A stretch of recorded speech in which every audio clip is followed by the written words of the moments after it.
Hello বন্ধুরা, ওম সাই রাম। আমি চলে এলাম তোমাদের সামনে একটি লং ভিডিও নিয়ে। তো 4 জানুয়ারির যে ট্রিপটাতে আমরা গেছিলাম, দেখো সকাল সকাল আমরা রেডি হয়ে গেছি, আর মণ্ডলবাবুও রেডি হয়ে গেছে। তবে উনি যথারীতি লাগেজ নিয়ে আগেই নিচে নেমে গেছেন আমাদের ফ্ল্যাটের নিচে, আর আমি আর জিনি পরে নিচে এলাম, এবং তরুণ ভাই কিন্তু গাড়ি নিয়ে চলে এসেছে। আর মণ্ডলবাবু আর তরুণ ভাই মিলে কিন্তু এখন গাড়িতে লাগেজ সেটিং করছে, যাতে আমরা ঠিকমতো বসতে পারি, কেননা গাড়ি এরপরে এক্সচেঞ্জ হবে। আমার ভাইয়ের গাড়িতে আমি, কৃষ্ণা, মণ্ডলবাবু মানে সুদীপ, জিনি যাব, এবং এই গাড়িতে অন্ডাল থেকে মামি মাসি উঠবে, আর মা কাকিমা সবাই একসঙ্গে যাবে। দুটো আমাদের গাড়ি গেছিলো, খুব আনন্দের সঙ্গে গেছিলাম। আমরা বেরিয়ে গেলাম, এবার ফ্ল্যাট থেকে কাকিমা পাশে বসে আছে, দেখতেই পাচ্ছ। আমিও শুরু করে দিলাম যাত্রাপথের বক্তৃতা, একটু একটু করে বক্তৃতা, আর একটু একটু করে সবার সাথে পরিচয় করে দেওয়া। তো আমার মেয়েকে তো সবাই চেনো, কাকিমাকেও চেনো। এই গাড়িতে এখনও পর্যন্ত মণ্ডলবাবু আছে, আর তরুণ ভাই গাড়ি নিয়ে যাচ্ছে। তো মাঝে কিন্তু আমাদের এক্সচেঞ্জ হয়ে গেছে। এবার রাস্তায় দেখো একটা দারুণ গাড়ি তোমাদের সঙ্গে শেয়ার করলাম, মনটা একদম মুগ্ধ হয়ে গেল গাড়িটা দেখে। তো এই যেতে যেতে ভাবছি যে 2025-এ আমরা বাবাকে দর্শন করে বছরটা শুরু করেছিলাম।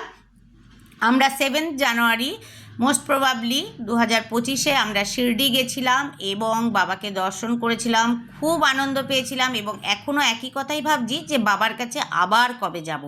তো দেখো যেতে যেতে আমার মেয়ে অলরেডি কিন্তু একদম ঘুমের দেশে পৌঁছে গেছে, আর আমাদের কৃষ্ণা বুড়ি কিন্তু বসে আছে, ও কিন্তু ঘুমায়নি, ও কিন্তু নিজের চিন্তা ভাবনা মাথায় রেখেই যাচ্ছে।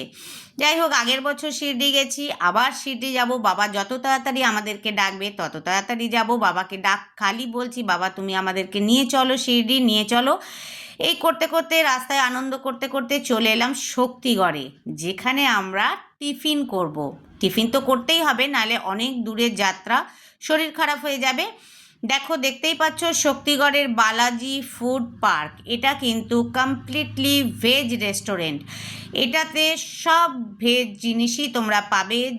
যারা নিরামিষ দিনে বাইরে খেতে চাও না, তারা এখানে কিন্তু আরামসে খাবে। প্রচুর প্রচুর প্রচুর ভিড়, সবাইকেই একটু ওয়েট করতে হচ্ছে। যথারীতি কিন্তু আমাদের চলে এসেছে ডোসা। অ্যাকচুয়ালি বাইরে দূরে যেহেতু যাচ্ছি, সেই জন্য হালকা ফুলকাই টিফিন করা উচিত, যাতে কারো শরীর খারাপ না হয়। তো এখন আমরা ডিসিশন নিলাম সবাই ডোসাই খাবো, কেননা কচুরি আছে, ইডলি আছে, অনেক রকম জিনিস আছে, বা ডোসাটা একদম হালকা।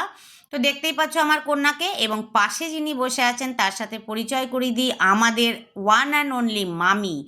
অন্ডালে থাকে মামি, একমাত্র মামি। ভাই কৃষ্ণাকে তো দেখতেই পাচ্ছ, আমার সেকেন্ড মমকেও চেনো, মাও খেতে শুরু করে দিচ্ছে, মাসি আর মা কাকিমাকে সবাই চেনো। তো যাই হোক, আমরা আমাদের টিফিন কিন্তু কমপ্লিট করে ফেললাম। এবার আমাদের আবার যাত্রা শুরুর পালা। অনেকটাই যেতে হবে, আমি তোমাদের সঙ্গে ভিডিও বা মিনি ভ্লগ অবশ্যই শেয়ার করব। এই ভিডিওটা তোমাদের কেমন লাগলো জানাতে কিন্তু একদম ভুলবে না। টাটা।